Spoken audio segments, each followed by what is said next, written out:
26টি রাজনৈতিক দল নিয়ে শুরু ইন্ডিয়া জোটের চতুর্থ বৈঠক।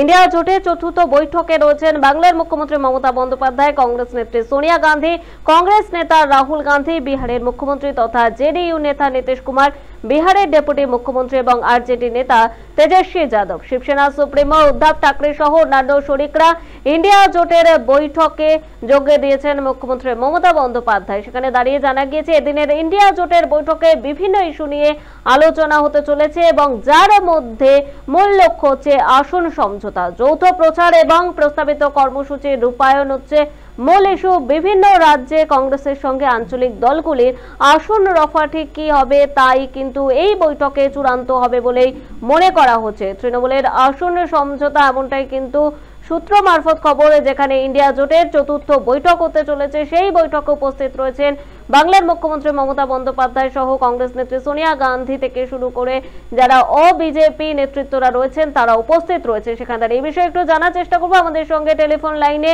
রয়েছেন আমাদের প্রতিনিধি অর্কজ্যোতি ব্যানার্জি। অর্ক, ইন্ডিয়া জোটের চতুর্থ বৈঠক ইতিমধ্যে শুরু হয়েছে, সেখানে দাঁড়িয়ে আসন সমঝোতা একটা মূল ইস্যু, ঠিক কিভাবে আসন সমঝোতা হতে পারে বা কি তথ্য উঠে আসছে বিষয়? মানে লোকসভা নির্বাচনের দামামা কিন্তু বেজে গেছে। যদি আমরা দেখি আর কয়েক মাসের মধ্যেই লোকসভা নির্বাচন, এবং একটা আশা জাগিয়ে তুমি INDIA বলো বা ইন্ডিয়া জোট অর্থাৎ বিরোধী শক্তিরা একটি আসনে এনে নরেন্দ্র মোদী সরকারের বিরুদ্ধে লড়াই করার যে প্রস্তুতি সেটা এখনো জারি রয়েছে। এবং তার জন্যই এই চতুর্থ বৈঠক। আমরা জানি পাটনাতে যে বৈঠকে শুরু হয়েছিল, তারপরে তোমার কর্ণাটক, মহারাষ্ট্র হয়ে এবার কিন্তু একেবারে রাজধানী দিল্লিতেই কিন্তু তোমার এই যে INDIA জোটের যে বৈঠক সেটা হচ্ছে।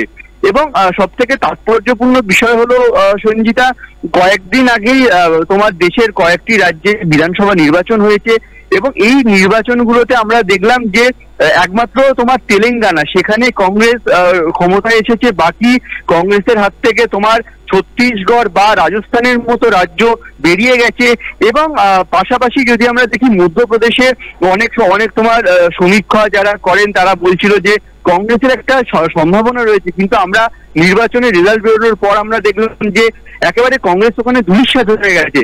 তার ফলে কিন্তু যে আঞ্চলিক যে ছোট ছোট দলগুলো রয়েছে তারাও কিন্তু একটা কংগ্রেসের উপর একটা চাপ বাড়াবে যে বিরোধী জোটের প্রধান মুখ আদৌ কংগ্রেস থাকবে কিনা।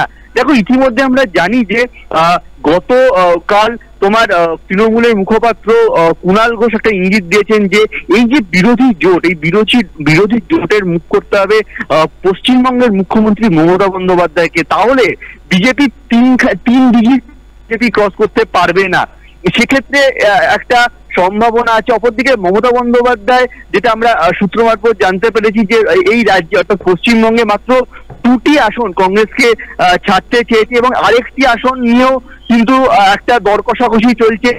কিন্তু আমরা যদি দেখি যে পুরো চিত্রটা, তাহলে দেখো যেরকম মমতা বন্দ্যোপাধ্যায় দাবিদার, কারণ একটাই দেখো, তৃণমূল কংগ্রেস একটা কথা বলছে যে এক হচ্ছে মহিলা মুখ এবং দ্বিতীয় হচ্ছে মমতা বন্দ্যোপাধ্যায়ের যে পশ্চিমবঙ্গে যে প্রকল্পগুলো রয়েছে সেই প্রকল্পগুলোই আমরা দেখছি বিভিন্ন স্টেটে তোমার কংগ্রেস সরকারই হোক বা বিজেপি সরকার, তারা কিন্তু সেইটা ইমপ্লিমেন্ট করছে। অর্থাৎ মমতাকে ফেস করে এই বিরোধী জোট এগোবে, সেটা কিন্তু দাবি তুলছে তৃণমূল। অপরদিকে যদি আমরা দেখি এই জোটের মুখ হওয়ার দৌড়ে কিন্তু আরো দুজন রয়েছেন। একজন অবশ্যই বিহারের মুখ্যমন্ত্রী নীতিশ কুমার, কারণ আমরা দেখেছি যে মমতা বন্দ্যোপাধ্যায় যেরকম তার লোকসভা এবং দীর্ঘদিন ধরে একটা অ্যাডমিনিস্ট্রেশন চালানোর তার যে ক্ষমতা সেটা যেরকম প্রমাণিত, সেরকমই কিন্তু নীতিশ কুমারও একটা বর্ষিয়ান মুখ ভারতীয় রাজনীতিতে, তিনিও কিন্তু দাবি তুলছেন। এবং আমরা যদি দেখি যে নীতিশ কুমারের যে দল অর্থাৎ জেডিইউ, সেই জেডিইউর একজন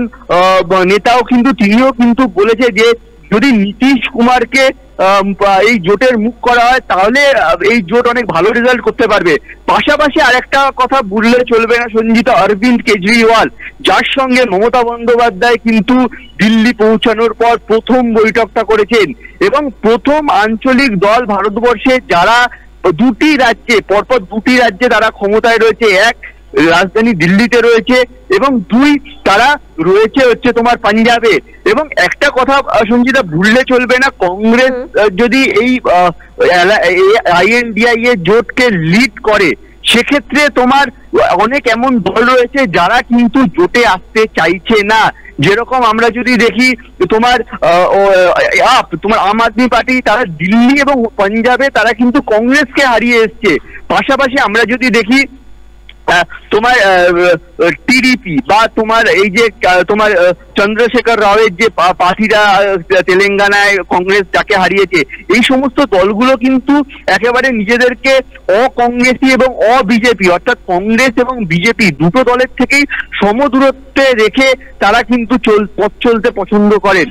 ফলে আগামী দিন কিন্তু খুব ইন্টারেস্টিং হতে চলেছে, কারণ আমরা ইতিমধ্যে দেখতে পাচ্ছি যে বিভিন্ন যে সমস্ত ছোট ছোট আঞ্চলিক দলগুলো রয়েছে, সেই আঞ্চলিক দলগুলোর যারা নেতা তারা ইতিমধ্যেই রাজধানীমুখী হয়েছে এবং তারা রাজধানীতে রয়েছে অনেকে। পাশাপাশি সঞ্জিত আরেকটা জিনিস কিন্তু প্রচন্ড প্রাসঙ্গিক, সেটা হচ্ছে দেখো একটা ট্রেন্ড চলে যে বিধানসভা নির্বাচনে আমরা আঞ্চলিক দলকে প্রাধান্য দেয় মানুষ, কিন্তু যখনই সেটা লোকসভা নির্বাচন আসে তখন তারা খোঁজে যে বৃহত্তর স্বার্থ, অর্থাৎ দেশের স্বার্থে তারা খুঁজে নেয় ন্যাশনাল পার্টিগুলোতে।